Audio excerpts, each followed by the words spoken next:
पाकिस्तान ने फरियाद की थी, यानी डीजीएम घबरा गए थे हमारे। ट्रम्प ने तो कोई किरदार ही अदा नहीं किया। से कौन सी जंग आपने जीती है जो कल फील्ड मार्शल का ऐलान हुआ है? फील्ड मार्शल उसे कहा जाता है जिसने दुनिया में जंगें लड़ी हो। कौन सी जंग लड़ी है? 4 दिन इंडिया की तरफ से आने वाले जितने मिसाइल थे, कोई जवाब उसका नहीं दिया गया। भारत ने 1971 की जंग जीती, उसका इवज क्या किया? उन्होंने अपने आर्मी चीफ को फील्ड मार्शल बना दिया।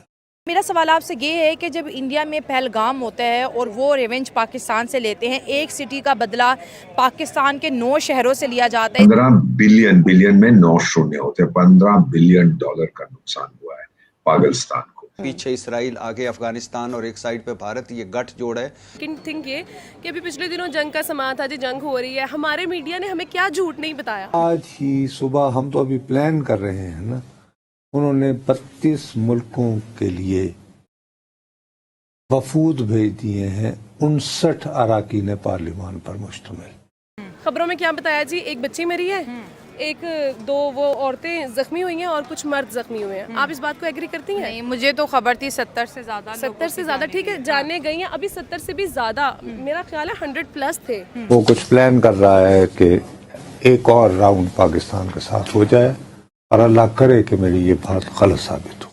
आपके अगर अमेरिका राना तहव्वुर हुसैन को एक्स्ट्राडाइट कर सकता है, तो पाकिस्तान जो है वो हाफिज सईद और बाकी जो लोग हैं उनको क्यों एक्स्ट्राडाइट नहीं कर सकता? नमस्ते दोस्तों, जय हिंद।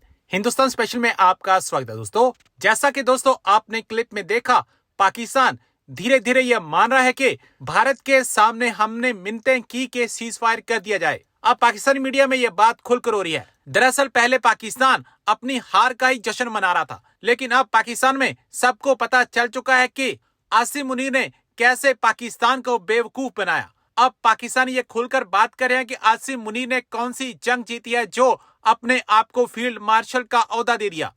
पाकिस्तानी मीडिया में यह बात खुलकर हो रही है कि हमने भारत की मिन्नतें की कि सीज फायर कर दिया जाए, तभी जाकर सीज फायर हुआ। दूसरी तरफ पाकिस्तान इस वक्त चौथरवा मुश्किल से गिरा है। एक तरफ बलूचिस्तान में अस्थिरता है तो दूसरी तरफ उसका सिंध प्रांत भी चल रहा है। सिंध में लोग विवादित 6 नहर प्रोजेक्ट का विरोध कर रहे हैं। इसी प्रोजेक्ट के खिलाफ प्रदर्शन कर रहे प्रदर्शनकारियों ने मंगलवार को सिंध के गृह मंत्री नौशेरा फिरोज जिले में स्थित आवास पर धावा बोल दिया और आग लगा दी। प्रदर्शनकारियों ने संपत्ति की तोड़फोड़ की और घर के सामान को आग के हवाले कर दिया। दोस्तों, इस वक्त इंडिया ने अपनी जो डिप्लोमेटिक कोर है उनको बहुत ज्यादा दुनिया में एक्टिवेट किया है। इसी सिलसिले में इंडिया के जो एम्बेसडर हैं इजराइल में, जेपी सिंह साहब, जो कि पाकिस्तान में सर्व कर रहे हैं, और अभी एससीओ कॉन्फ्रेंस के सिलसिले में भी जयशंकर साहब के साथ आए थे। उन्होंने एक इजरायली टीवी है I-24 आई थिंक, उसको इंटरव्यू दिया और इंटरव्यू में उन्होंने कहा है जनाब कि अगर अमेरिका राना तहव्वुर हुसैन को एक्स्ट्राडाइट कर सकता है, तो पाकिस्तान जो है वो हाफिज सईद और बाकी जो लोग हैं उनको क्यों एक्स्ट्राडाइट नहीं कर सकता? इंडिया को पाकिस्तान को चाहिए कि वो जिस अंदाज में काम कर रहा है उनको हमारा ताउन करना चाहिए। लेकिन इंडिया ने ये जो एक ऑफेंसिव कैंपेन पाकिस्तान के बारे में शुरू की है, दैट इज़ वेरी इंपॉर्टेंट। इसको पाकिस्तान को जिसे कहते हैं ना, इग्नोर नहीं करना चाहिए। देखिए, इंडिया की जो भी है, लेकिन इंडिया के डिप्लोमेटिक फुटप्रिंट्स पूरी दुनिया में। अब देखें कि ये जो अब इंडस वाटर ट्रीटी के हवाले से वो क्या कहते हैं, वो कहते हैं जनाब आप दहशतगर्दी बंद कराएं। जनरल साहब रिटायर हो जाए, वो तो जनरल रिटायर्ड हो जाते हैं, major general, lieutenant general retired. Field marshal is always a field marshal. कई देश हैं वहां पे आप देखेंगे, जैसे मलेशिया, कोई भी वहां का उनका सिस्टम होता है, जो राजा होता है, उनकी जो प्रोविंसेस हैं, तो टर्न बाय टर्न होता है।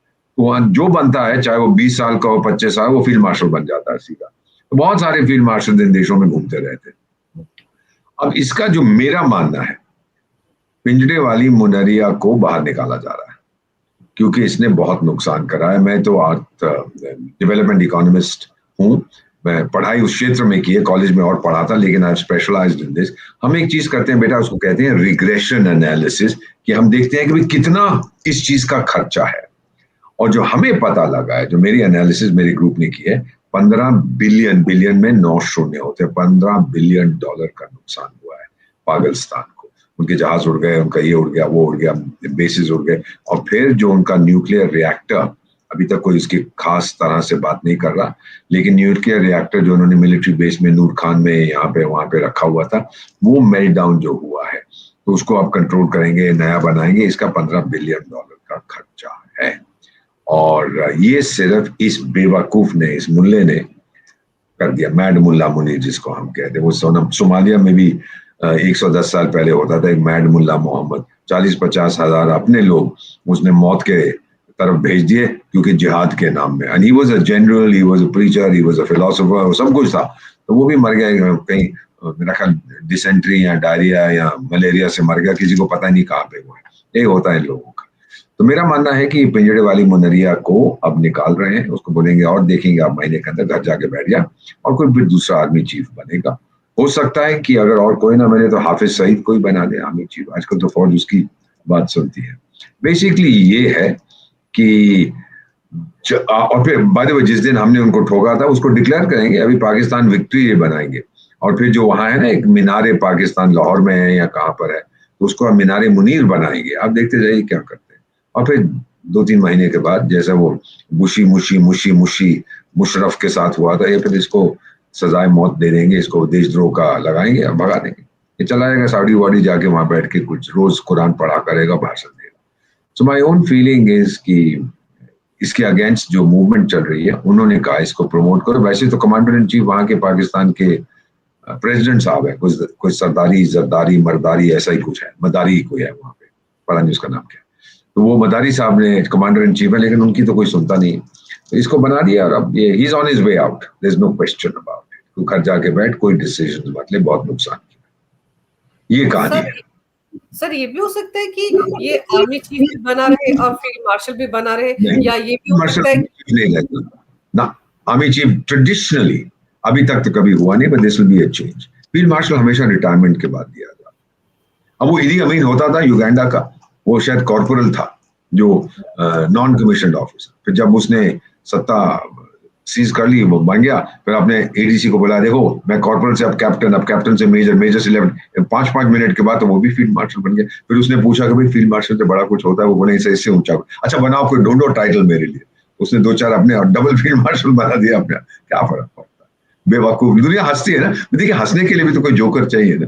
आजकल सुना है कि हमारी जो बहुत बड़ी सर्कस भारत में है, वहां पर एक जोकर का स्थान खाली है, तो बुला लो मुनरिया को आके वहां हंसी मजाक हम लोगों को तो कम से कम हंसाएगा। अपना फील्ड मार्शल का यूनिफॉर्म रिबन शिबन पहन के आएगा और लोग खूब हंसेंगे, हंसाएगा हमको, मैंने ये कर दिया, मैंने वो कर दिया। बनाओ ना, सुनाओ ये कहानियां। और बेचारा उसके अपने देश के जो मेरे दोस्त हैं विदेशों में रहते हैं, पाकिस्तानी फॉर्मर डिप्लोमेट, वो ये कहते हैं कि we are embarrassed by this world, हमें शर्म आती है इस कमीने पर, लेकिन कोई कुछ कह नहीं सकता। तो वहां पे तो आपको पता ही है कि फौज की मुखालफत कौन करेगा। और वो जो चेहरा जिसका लगता है ना, एक बदमाश है, अपने आप को शरीफ कहता है मैं प्राइम मिनिस्टर हूँ, मेरे को लगता है किसी वक्त भी रो पड़ेगा। अब देखिए इतना बिल्कुल बेबी फेस है, जब बच्चा रोने वाला होता है ना, वैसा इसका चेहरा है।